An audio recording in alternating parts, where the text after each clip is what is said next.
வணக்கம் நேர்களே, நான் உங்கள் ஜோதிடர் மாரிமுத்துராஜ். நேர்களே, திருமணத்துக்கு வரன் பார்க்கும்பொழுது இந்த 9 பொருத்தம் 10 பொருத்தம் பார்க்குறீங்க அப்படின்னா சுத்த 50. இந்த 9 பொருத்தம் 10 பொருத்தம் பார்க்குறதுக்கு ஜோதிடரே தேவைப்படாது. ஏன்னு கேட்டால் அதெல்லாம் இந்த 20 ரூபீஸ் புக்கு விற்கிது. 9 பொருத்தம் இந்த லக்கணம் அந்த ராசிக்கு இருக்கா இல்லையான்னு. இப்போ இதுக்கு ஜோசியர் எதுக்கு அணுகணும்?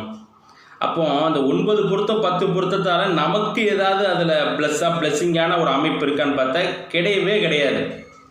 அப்போ 9 பொருத்தம் 10 பொருத்தம் பார்த்து திருமணம் பண்ணுறல 10 மாதம் கூட வாழலை. ஜோதிடர் குறித்து கொடுத்த அந்த தாள் கூட கிளியில் என்னுடைய மகன் வாழ்க்கை கிழிஞ்சு போச்சு ஐயான்னு கண்ணீரும் கம்பளையுமாக என்னுடைய அலுவலகத்திற்கு எத்தனை தாய் தகப்பன்கள் வருகிறார்கள் என்றால் அதைத்தான் நான் என்ன சொல்கிறேன்னா, கட்ட பொருத்தத்தை பார்க்குற ஜோசியரே ரொம்ப ரேர். அப்போ ஜோதிடத்தை நன்கு பயின்றவர்கள் இந்த காலச்சூழலில் நிறைய இல்லை. ஜோதிடத்தை வச்சு அப்படி பரிகாரம் அப்படி ஏதாவது சொல்லி அப்படி பணத்தை சம்பாதிக்கிறதுக்கு தான் நிறைய அரைகுறை பயின்றவர்கள் அதிகமாக இருக்கிறார்கள். அப்போ மக்கள் நீங்கள் தான் கவனமாக இருக்கணும். அவங்களுக்கு படிக்கணும்னு அந்த பிரார்த்தனமும் படித்தாலாம் இது வரவே வராது. இந்த கலை அனுபவமும் அந்த சாஸ்திரத்தை சொல்ல வேண்டும், இந்த வேஷம் போடணும், அந்த ஜோசியருக்கு இந்த மாதிரி ஒரு பேட்டர்னை சொல்லக்கூடிய இந்த பாக்கியம் அவர்கள் ஜாதகத்தில் எழுதப்பட்டிருந்தால் அவர்களுக்கு சுயம்பா வந்துடுவாங்க.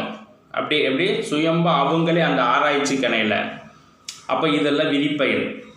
கட்ட பொருத்தங்கிறது சும்மா சாதாரண விஷயம் இல்லை. லக்கணத்துக்கு 7, 11 எது வலுத்திருக்கு, நட்சத்திரம் என்ன, முதல் தரம் 2ஆம் தரம் எது சுபிக்கும் அப்படிங்கிறத நான் ஓப்பன் ஸ்டேட்மெண்ட்டாக சொல்கிறேன். இந்த பொண்ணு 2ஆம் தரம் தான், அந்த பையன் 2ஆம் தரம் வரன்னு பாருங்கள். நான் ஸ்டார்டிங்லேயே சொல்லியிருந்தேன், தாய் தப்புங்கிறது ஏற்றுக்கிற மனப்பக்குவம் இல்லை. அதுவும் வசதி வாய்ப்போடு இருக்கிறவங்க நாங்கள் போய் இதுக்கு 2ஆம் தரத்தில் விழணும் அப்படிம்பாங்க. ஐயா, எழுதின விதி இதுதான், பார்த்து அமைக்கினா 2ஆம் தரம் எடுத்துருவாங்க, ஃபஸ்ட்டு வாழ்க்கை ஷூட் ஆகாதுன்னு சொல்லிடுவேன். பணம் இருக்குன்னா அவங்க ஆடிட்டு போகிறாங்க, நமக்கு என்ன, பெட்ரோல் லைட்டை பிடிச்சிட்டு போய் பாலுங்குழியில் விழணும்னு எழுதியிருக்கு. வீழ்ந்ததுக்கப்புறம் மறுபடியும் வராங்கல்ல. ஐயா, நீங்கள் சொன்னதை கேட்கலையா, 30 லட்ச ரூபா கல்யாணம் பண்ணையா செலவு, அவ்வளோதான் பஸ்பமாயிடுச்சு.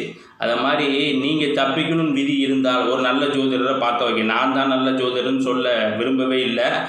யார் உங்களுக்கு பிடிக்குதா அங்கே பார்த்துக்கோங்க. ஆனால் ஜோதிடம் உண்மை. ஜோதிடர்கள் வேணால் பொய்யானவர்களாக இருக்கலாம்.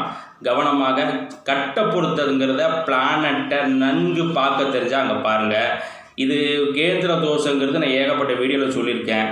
அதனால் கட்ட பொருத்தத்தை பார்த்து திருமண பந்தத்தை ஏற்படுத்துங்கள். உங்களுக்கு நல்ல பிரார்த்தனை இருந்துட்டா ஆட்டோமேட்டிக்காக நல்ல ஜோதிடத்தில் எடுத்துகிட்டு போகும். வாழ்த்துக்கள்.